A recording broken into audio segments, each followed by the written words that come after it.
so many New Thought celebrities in the room. I am telling you, this is a real family reunion. And if you've never been, believe me when I tell you, you are part of the family. You want to come, you want to learn, you want to be hugged on, you want to be loved on. This is the place to be. So it's a lot of fun. It's like a family reunion. We get together, we laugh and we cry and we're together and we deepen, and it's a lot of fun. When I think about all the retreats I've been to, all of the summers I've spent going to many places to get spiritual food, nothing really quite does it the way Anton does.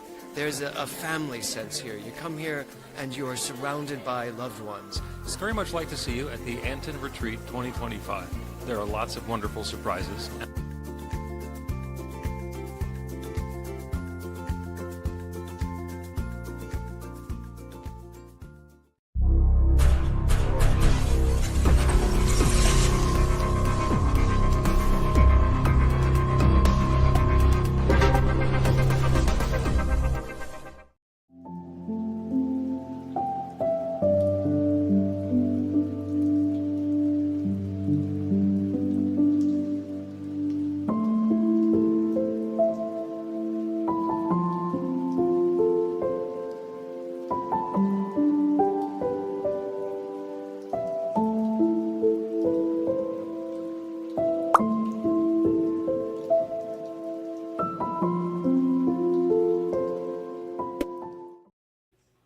It is the Practical Prayer Podcast.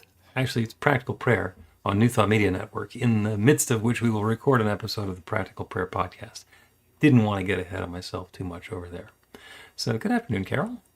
Good afternoon. So, good afternoon. I played the promo for the Anton Retreat, which is captivating my attention because I'm a retreat co-chair and the administrator. So this week, my life is pretty much filled with Anton Retreat details. Well, but it's going to be a spectacular event. Sounds exciting. Yep. It does. Including, still there is still time to register to attend virtually. That's available, antn.org. And there's also a handful of free sessions that are open to all, including the Raise the Roof open house, which is going to be next Tuesday evening at 7 o'clock Central Time, because we're at Unity Village. And that's going to be feature a concert with Ricky Byers. And the choir is up to 80 people, they tell me. Wow. That's going to be quite a choir. And it's in the Goppert Center, which is the spectacular event space at Unity Village. And it's free for anybody who wants to come out to Unity Village. If you're in the Kansas or Missouri neighborhood and you'd like to drop by, you're welcome to. And I say that kind of tongue-in-cheek, but there's a group of people who want to be in the choir who are coming in from Houston.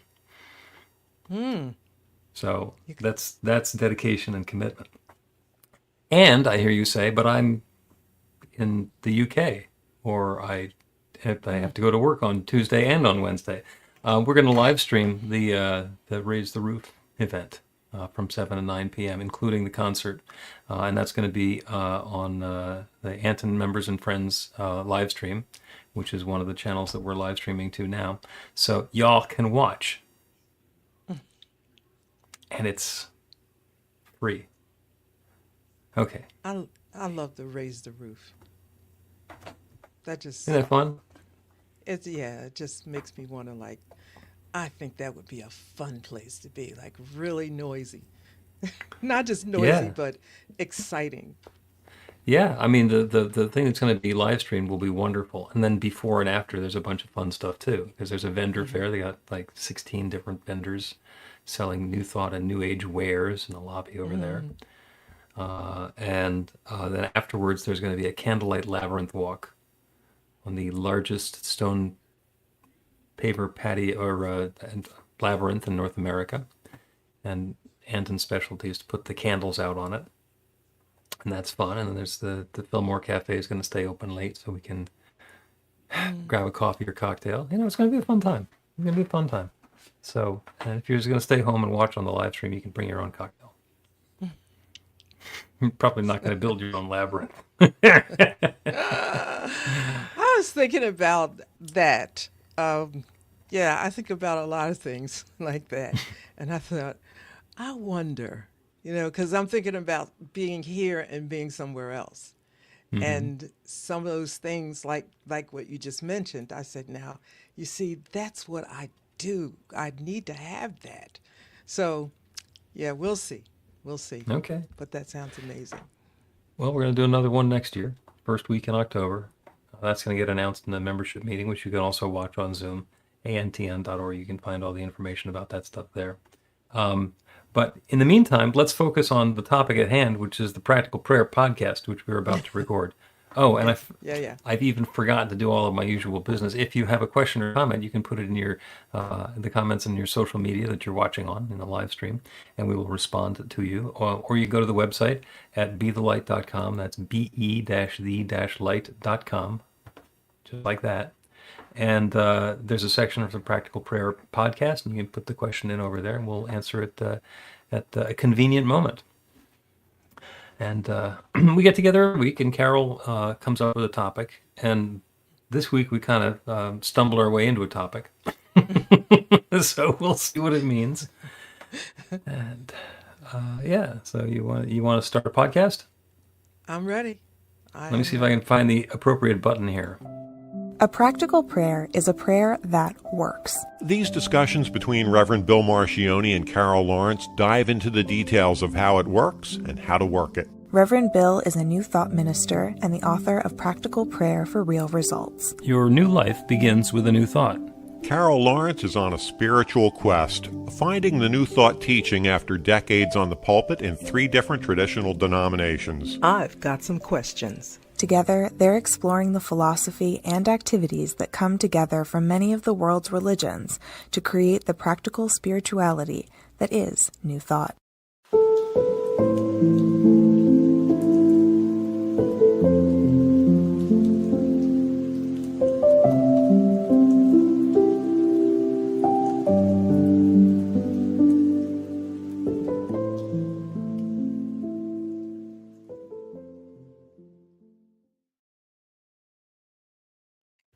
Welcome to the Practical Prayer Podcast. I'm Carol, here with Reverend Dr. Bill Marchiony. There's something about intelligence and the various flavors that intelligence takes that is worthy of discussion. And this is something that's been coming up a lot for you in social, spiritual, and intellectual circles. Yeah, yeah. Okay. And I thought about, let me say this. When I was little, and you've heard me say this a lot, I was little, so I was the only child for a good while, and spent a lot of time by myself and trying to figure out what the heck is going on and what you don't. When you're a kid, you make up stuff, right? You fill in the gaps. So I would go to Mars often and just sit there and look at the world, right? Mars, because I ain't know any other planets, so that was it.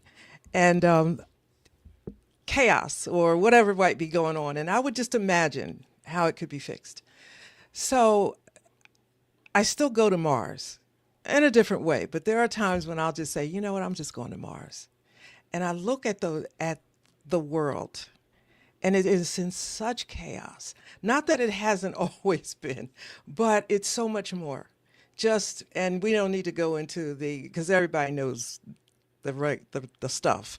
But then there's AI that has come, and it seems like there's a lot of stuff going on here, like really more than usual.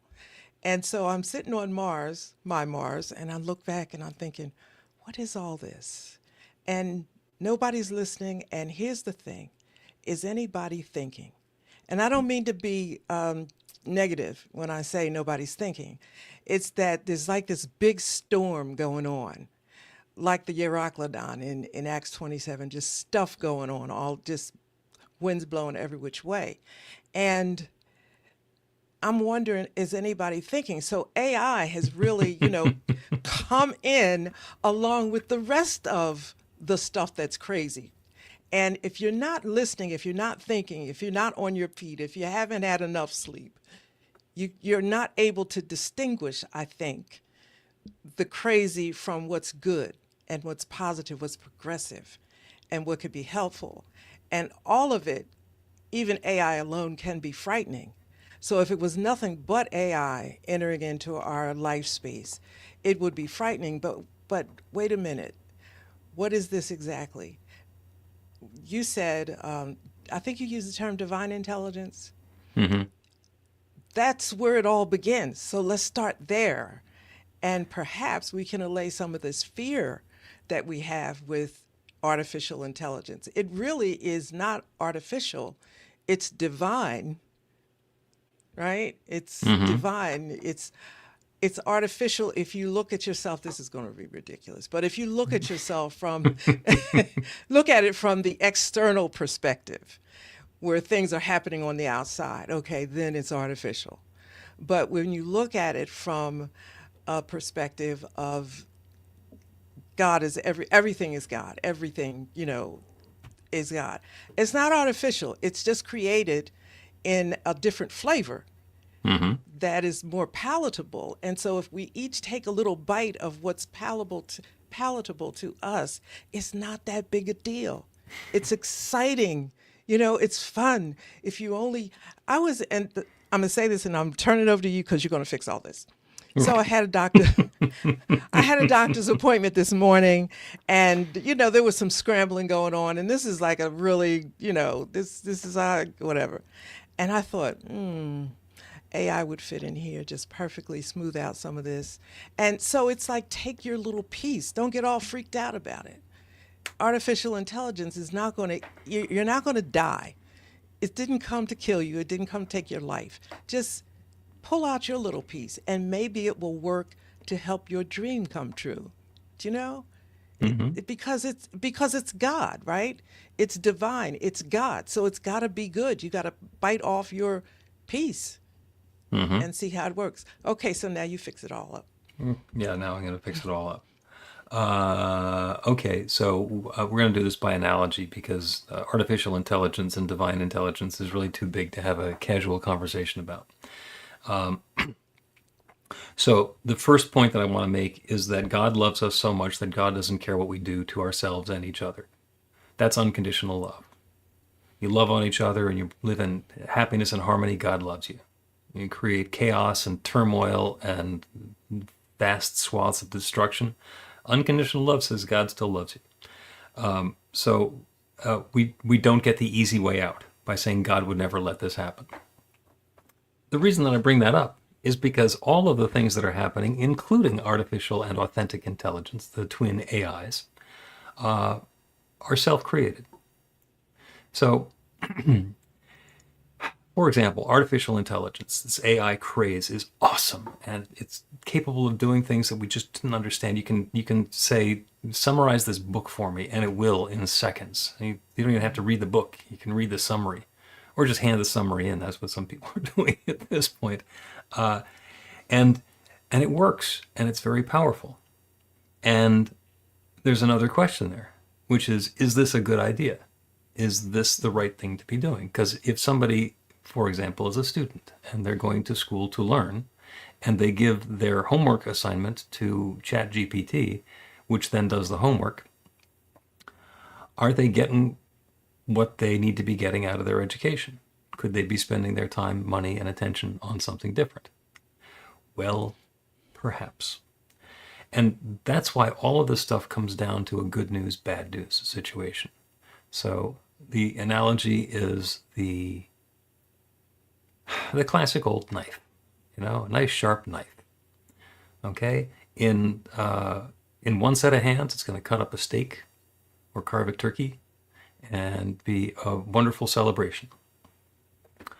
In slightly different form, in another set of hands, it's going to perform a surgery that's going to save a life and put somebody's experience of health back in place.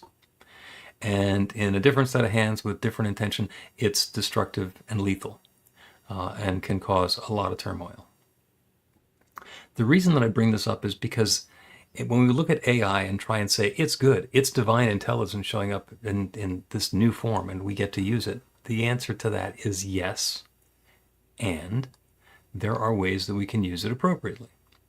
So one of my, what I've been watching lately is the economy is doing relatively well at this point, and the reason is because there's a huge amount of spending by AI companies to build out their capacity, because there's now a race. And perhaps it's a race towards an internet bubble or a housing bubble or an AI bubble or whatever it is. But in order to make it work, they need to build these data centers. So data centers are huge places where they keep computers, and they require a ridiculous amount of electricity. Okay, so you build your data center and you plug it in. And the AI companies are investing billions of dollars, so we're building these data centers and we're having competitions amongst communities for build the data center here because it's going to drive my economy, and we're going to create jobs and all the rest of that. And nobody's particularly paying attention that there's no place to plug it in. So they're going to tap into the existing electrical grid, and what happens is the AI data centers are now going to be competing with consumers. So the choice is, are we going to run the data center, or are we going to run my washing machine or my air conditioning? And the way that the market works that out is supply and demand. The demand goes up, the supply stays the same, the price goes up. And that's what we're seeing already, is even before the data centers are finished being built, the utility companies have to build out a whole lot of capacity so they can provide the energy, and the people who get charged for that are the people who are buying electricity now. And oops, this seemed like a really good steak dinner that we're going to have, and unfortunately, it's possible we just stabbed ourselves. Oh, and those sorts of things happen all the time. And the divine intelligence is saying, yes, this is possible, and then inviting in the guidance. So it's possible, it's something brand new, it's something exciting. Is it a good idea? Now, I love to pat myself on the back when it comes to personalized messaging, which is what online advertising is all about. Because everybody sees different ads, and now they're working out ways that people can see the same ad with different prices. So they can target an individual and say, this is the most that we think they're going to pay for this particular thing, and that's the price we're going to charge. And somebody else who was not as interested is going to pay a lower price. And I was actually involved in starting that industry when it was still in print. So I was involved in personalized print. And as an experiment in like 1999 at a trade show, we custom printed a magazine. And you could, like, on the screen, you could choose what you're interested in, and it would print a magazine that's just giving you the articles that you're interested in. And it was really cool technology. And while I was inventing this, I was saying, this is a really bad idea. Because everybody's going to get different news, and nobody's going to be able to tell what the overall big picture truth is, because we're just focused on our little tiny lane. And that's turned into echo chambers, and it's turned into silos, and all the rest of the things that it's turned into. So there was some intelligence there. There's some on my part. And yes, guilty as charged. I was involved in helping to bring this about.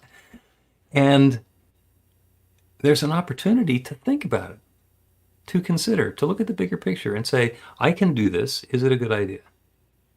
And even when it comes to artificial intelligence, yes, I can have AI do that. Is that the best way to do it?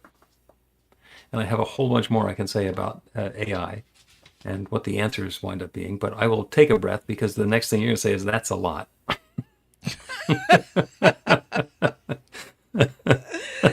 Yes, yes, and yes. That is a lot. However, That's a lot. you said that, I was thinking about, you said it's difficult to have a casual conversation about this because it is a lot. But, okay, so it's a lot. This is where we are at this point in life, in the history of humanity. The stuff is a lot. We don't get to sit back and just turn to 3, 6, 10, and 12 anymore. We can't do that. Everything that's going on is a lot. So when you talked about personalized advertising and another phrase you used, I understand the concept. I didn't know what the phrase is. Where we are now is there's a lot going on. So you get national news, the kind that everybody's used to. Then you get independent news. And you look at independent news, and you'll get a sense, or you'll start thinking this is what's going on. But then you look at the national news, you're thinking it is a whole different, it's two different cameras and reporters and ideologies telling the same story. So what do? It's the same everywhere. And asked you, I said, is anybody thinking here? You have to figure out what's best for you. You know, like I bite off the independent news and I bite off over here because I think I need a bigger picture. The independent news is telling me what I want and I feel good for the day. But if I get a glimpse of something over here, I'm thinking, all right, Carol, stop. Listen and synthesize this. So in other words, I'm saying that at the end of the day, it is our responsibility, even though we've gotten this huge gift of AI and everything can be used for good or not so good and all in between, you have to stop and say, what is this I'm seeing? Mm-hmm. How is this good and how can it work for me?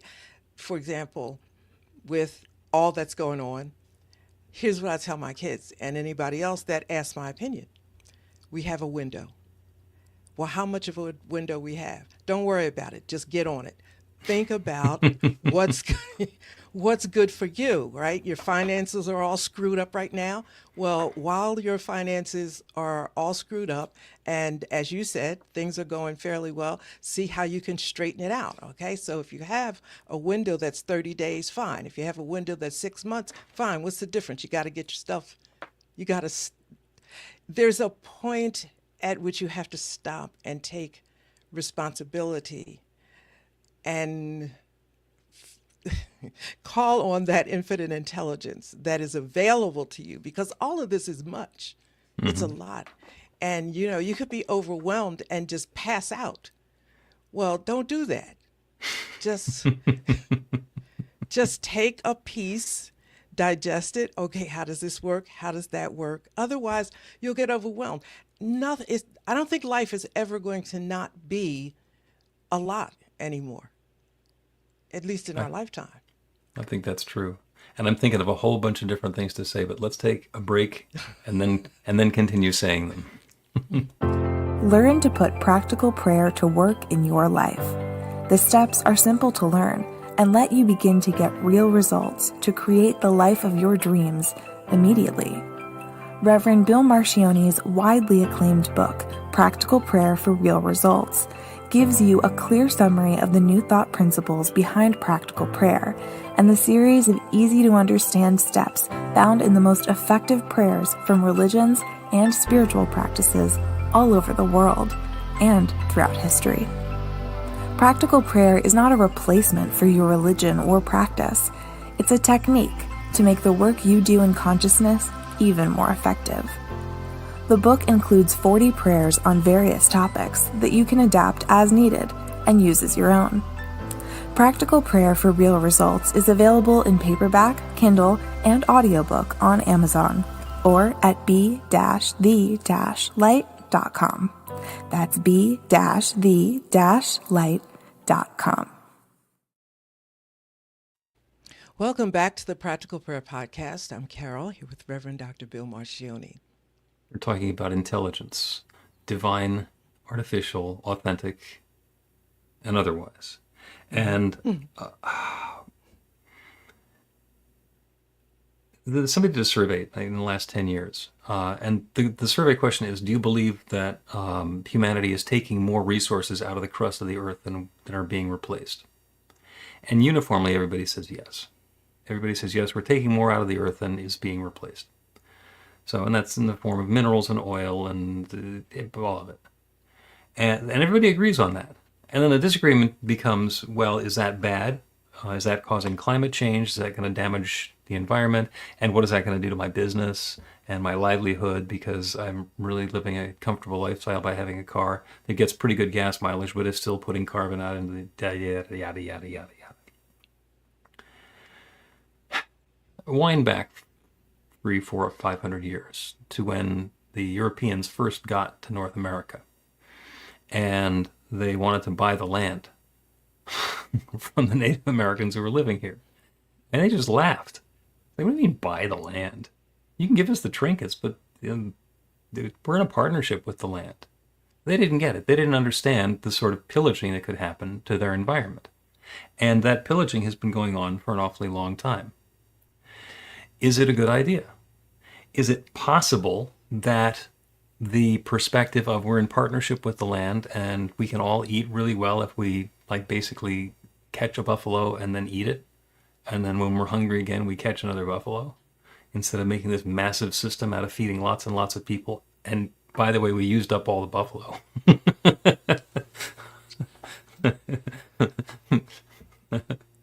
Feeding our forefathers. So there are different ways to look at it, and some have a different perspective and a longer perspective. And the question comes about the ethics of whatever it is that we're doing. So if somebody says, oh, I have to get the answer to this test question, and I'm supposed to know it, but I don't, so I'm going to ask ChatGPT, that's not ethical. That's not the way to do it. And people are cutting corners, and there's a lot of cutting corners that's been going on. Ethics is really tricky. Doing something that's ethical is really tricky. My daughter just started a graduate program, a doctoral program, and the coursework that she's doing now is research methods and reporting on research methods. And a big deal about research is doing things that are ethical. So you can't do a study that's going to harm the people who are in the study group. So there's a lot of focus and a lot of attention that goes into that. And now I bring up The World's Biggest Loser. So the reality TV show that was on in the early 2000s. Because somebody did a documentary, and it just came out recently, about whatever, season 6 or season 9. And the show had been going on long enough that some researchers said, hey, we want to study metabolism. And they've got this group of people who are dead set on being in this thing where they're going to eat very little and they're going to exercise themselves like crazy. And there is no way in the world we can set up an ethical research study to have somebody approve this, because getting people to do that is just unethical, to starve them and or yell at them and force them into physical exhaustion. But they got the okay to do it because these people were going to do it anyway. And the ethics question was answered ahead of time. And then they got to look at this unethical situation, and they learned something about it, that metabolism doesn't work the way we thought the metabolism worked. And the things that caused the weight loss weren't the things that we thought caused the weight loss. The things that keep people to have the weight stay off is also different. And it's like, what kind of intelligence is that?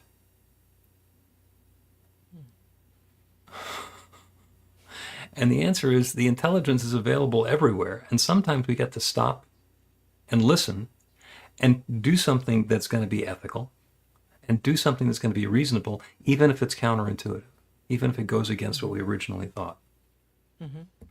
Should I use artificial intelligence to do X, Y, or Z? Try it. See what it's like to do some of the things that you're doing, and keep that ethics question in the back of your mind. Is this the best way to do this? And also keep in mind that what artificial intelligence, especially generative AI, is going to do is it's going to, because it's basically read everything and it's heard everything. And so when you ask a question, it's going to give you the most common answer. It actually puts the sentence together by what's the most likely word to come after this word in the sentence. And that's how it generates it. Well, that's average. That's coming out with the same answer that's already been come out with before. So there is no way that it's original. Now, maybe it's original for you. Maybe there are ways, and perhaps I can ask generative AI some questions that I haven't thought about and let it give me some new stuff to think about. But that's a thinking augmentation tool for me rather than handing off the authority and the intelligence to the machine. Again, that's a lot. But it's important. It is important to stop at that point and decide, what is it going to, how will this work best for me? Because it's out there. I mean, butter is on this market never runs out of butter. I don't particularly think it's good for you, but it tastes good on your popcorn. Okay, so you got to decide what is. I don't, using the word ethical is kind of touchy here to say what's ethical, but what's ethical for you? What works for you? And you used the term. You said you got to stop. You have to stop and think this through. Now, what I do has always required, and continuously even more, requires that I read and I understand. I read. And so I do that. My whole world is scheduled around my being able to read and synthesize what I've read. So I could go to AI and say, here's the subject, give it to me, bam, I got it. In 4 seconds, 5 seconds. That doesn't work with me. Right. It doesn't, because I don't know it here. So, okay, I can get by with this, or wherever else I am, I can get by. But suppose I'm somewhere else and I don't have access to that. And you ask me about something that I clearly sounded like I have had expertise in, but on the spot without the instrument, I don't have it. Yep. Right? Now, number one, that's totally embarrassing. Number two, it's totally avoidable. You just don't use it that way. I decide that, yes, it will help me do research faster, but I still have to digest it. That's as far as I'm going with that. I'm just going, that's it. And the other thing, people will say, well, things are moving. Listen, I don't talk about anything I don't know. So if I haven't had a chance to digest it last week, that is not the conversation for this week. Wait next week, put it on the calendar until I can do the work. That's, what would you call that? That's a personal ethic, would you say? Yeah. Yeah. But what other kind of ethic is it? When Well, you get down exactly. to it, yeah. Well, yeah, and like our organizational, governmental, societal ethics are basically personal ethics that are reinforced and agreed to by everyone. There's some things that we just agree are wrong, and things that we are agreed to that's our highest and best that we can aspire to. And that's all a question of ethics, although we usually don't frame it that way. And somebody does something unethical and then they start looking at the law. Well, yes, I know it was unethical and you know it's unethical. What does the law say it's illegal? Because where I'm going to spend the next 6 to 10 years depends on that question rather than the ethicality of whatever the action was. So there's,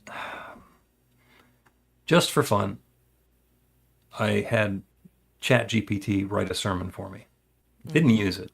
Just asked, and it was like, give me an Easter sermon based on metaphysics of Easter, using New Thought terms. And it was not bad. It was not inspiring. It was not bad. It didn't actually turn up anything new, because I'd done several of those talks previously. So it was possibly not just the sort of thing that everybody would say. It might have been things that I said. Who knows what's going into the language models that they're using. But I would never use that right out of the box. Now, there are times when I'm preparing a talk and I'll Google things and look stuff up and get myself some new insights. Say, hey, how does this apply? And then look at what the facts are and then be able to weave those together. But I'm using it much more, like you're saying, as a research tool to throw logs on the fire rather than to be the entire fire. And a friend of mine, Nicholas, is working on an AI tool. He's actually made some great progress and is getting ready to debut it for New Thought and for students of New Thought. And rather than teach you New Thought, what he's done is he's taken a lot of the material that is available in the public domain about New Thought and put it into a learning engine.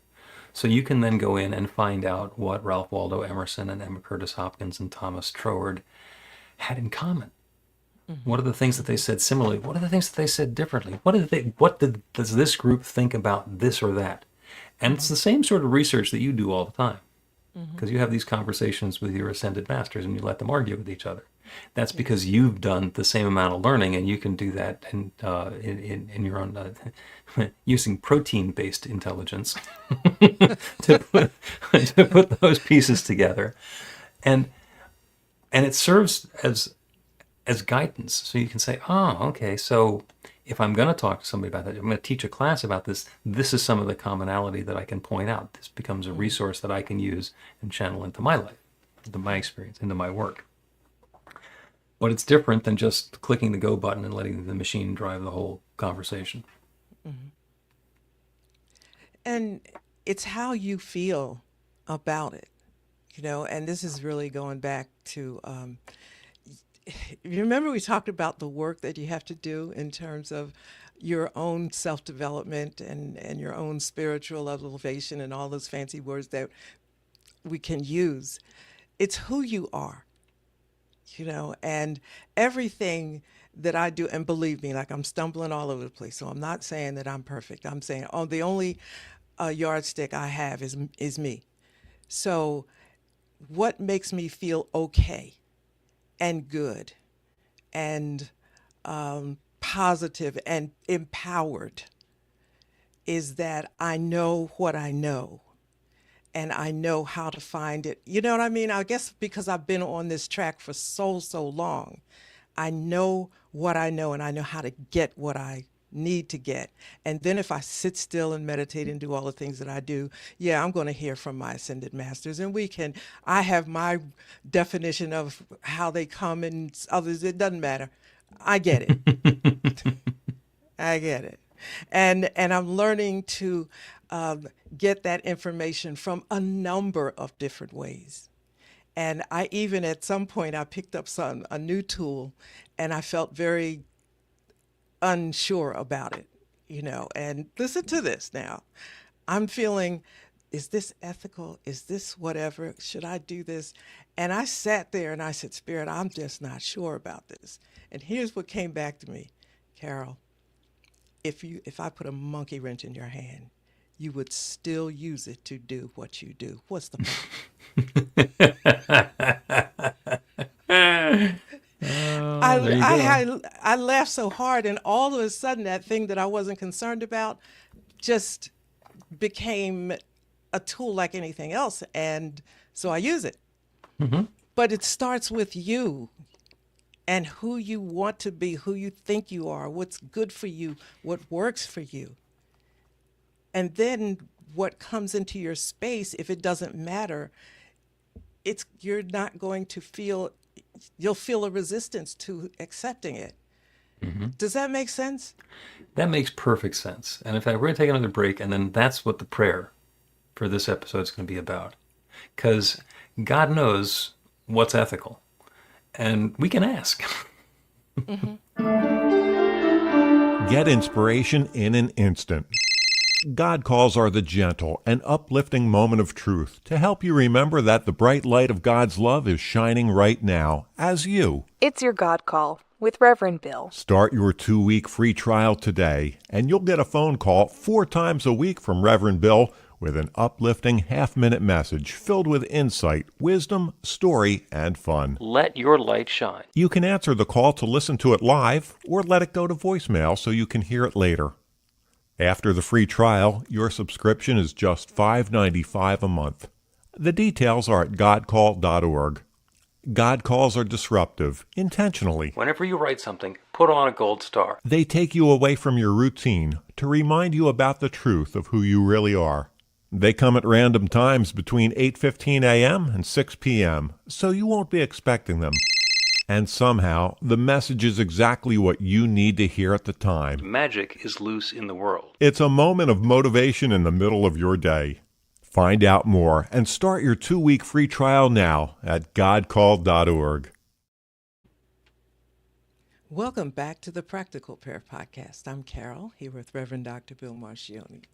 It's been a wonderful conversation about intelligence, authentic and otherwise, and the partnership that we either find ourselves in or the competition we find ourselves in with machine-based intelligence or knowledge or logic, and all of the questions that brings up. And it's not just about artificial intelligence. I keep on seeing things about I'm spending too much time scrolling on screens. I'm losing track of what's important to me because I get onto Instagram Reels and I pick my head up 5 minutes later and 2 hours have elapsed. And I'm binge watching YouTube and the excesses that we get involved in. And they're very real. And the businesses that are making their livelihood from keeping our attention are working real hard to be able to do that.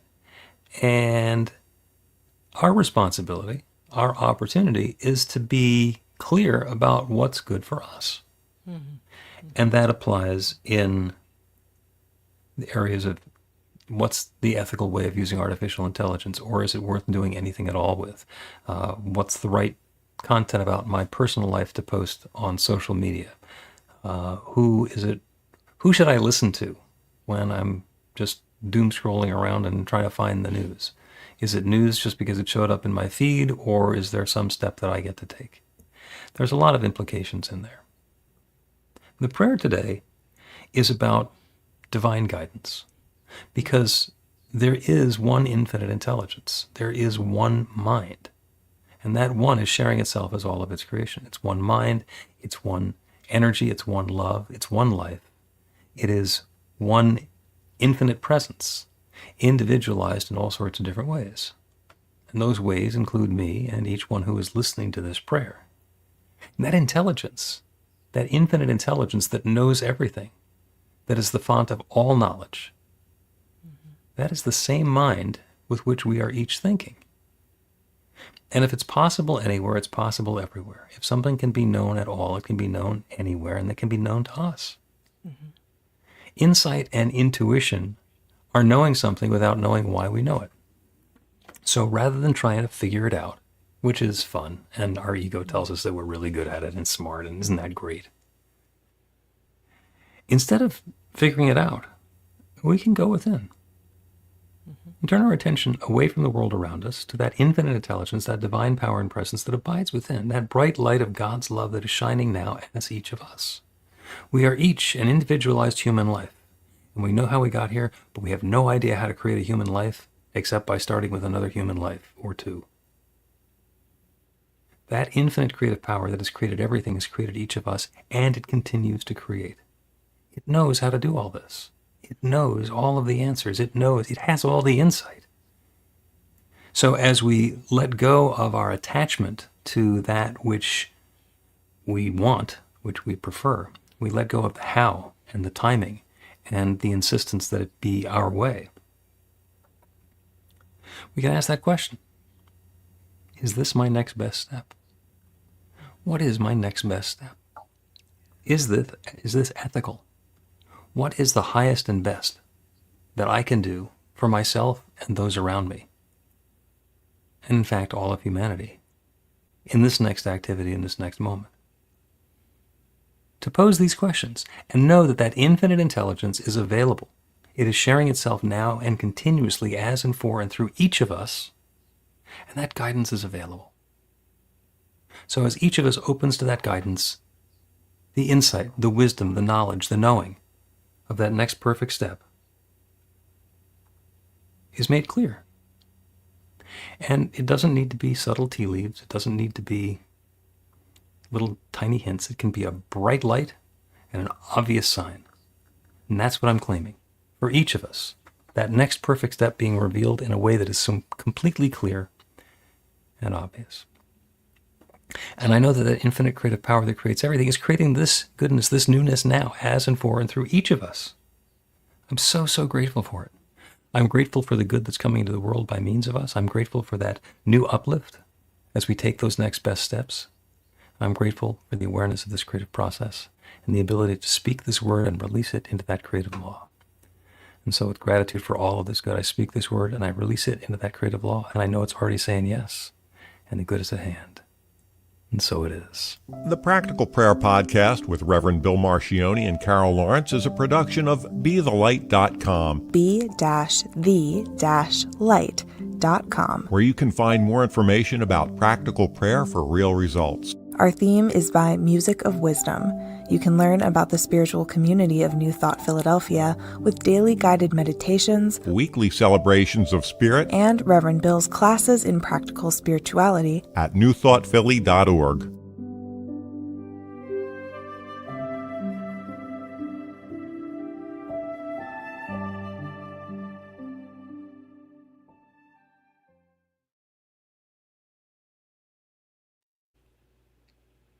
That was big. It was. That was It big. was. Yeah, yeah, it was. And I was, as we were going through it, I'm thinking, okay, so now where do you start? And I thought, you start where you thought it was from the beginning. You have to start with yourself, Mm-hmm. or you'll get all tangled up because it's just so much going on. And you were talking about like way back in the day, and then a few things happened. I think sometimes people don't, and this is not a slap to anybody, but they don't stop and be grateful to take a look at what has already been. It was just something that was no big, nothing. It was a scene, and it was a bridge that crossed a huge expanse of water, and it was all these wonderful buildings on the other side. And I thought, that stuff didn't just happen. Somebody built that bridge, right? Somebody, a whole lot of somebodies. And that's there, and we're so used to seeing it that we forget how it happened, or being grateful to the idea of how something so amazing like that could happen. And you 10x it, a million exit all over the world. Yeah.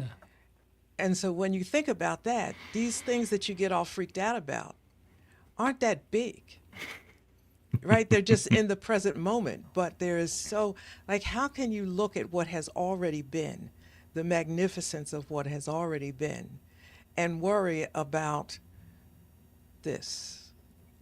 Do you know? I mean, and I'm not trying to stick my, and I'm going to, I'm going to include this, like you're worrying about the felon.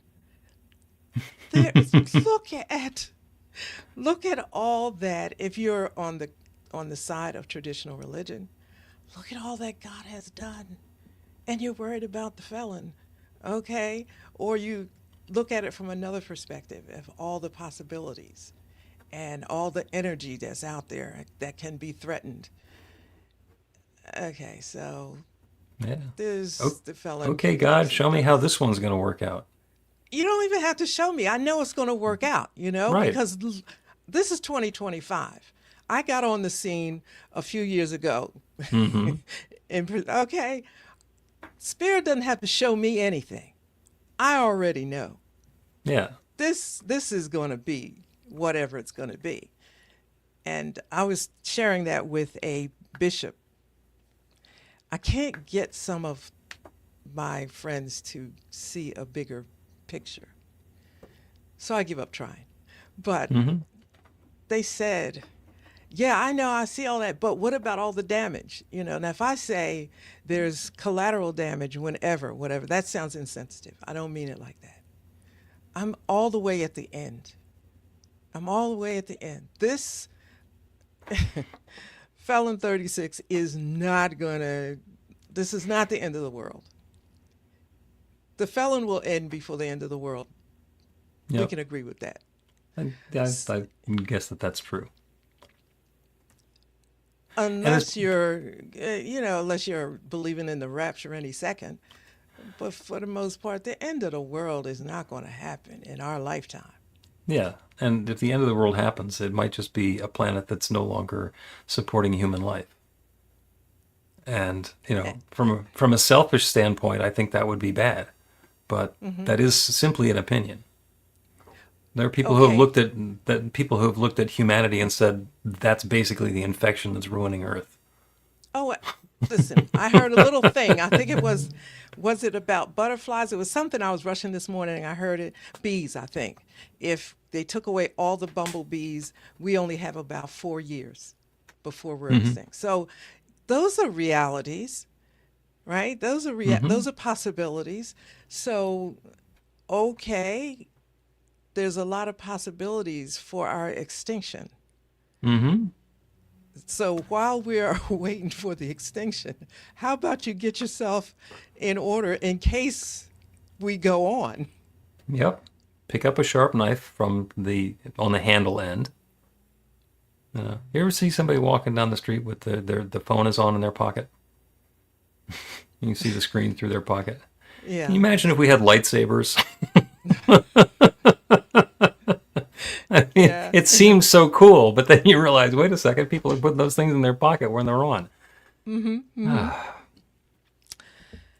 All right, so I could go on. I won't. Yeah, we you could. know. Great conversation. Thank you, as always. Thank you to the folks who are joining us on New Thought Media Network, either live or on the recordings. If you want to make a comment, you can go to the website, bethelight.com, be-the-light.com, and we will respond appropriately, or so I would hope. And that's a promise. But we'll see where that leads. And Carol, as always, thank you for being here. And My pleasure. fabulous conversation. I'm going to take next week off because I'll be in Unity Village for the Anton retreat, and then we'll be back the week after, as long as I've gotten a nap. I'll see you later. Good luck with that. Yeah.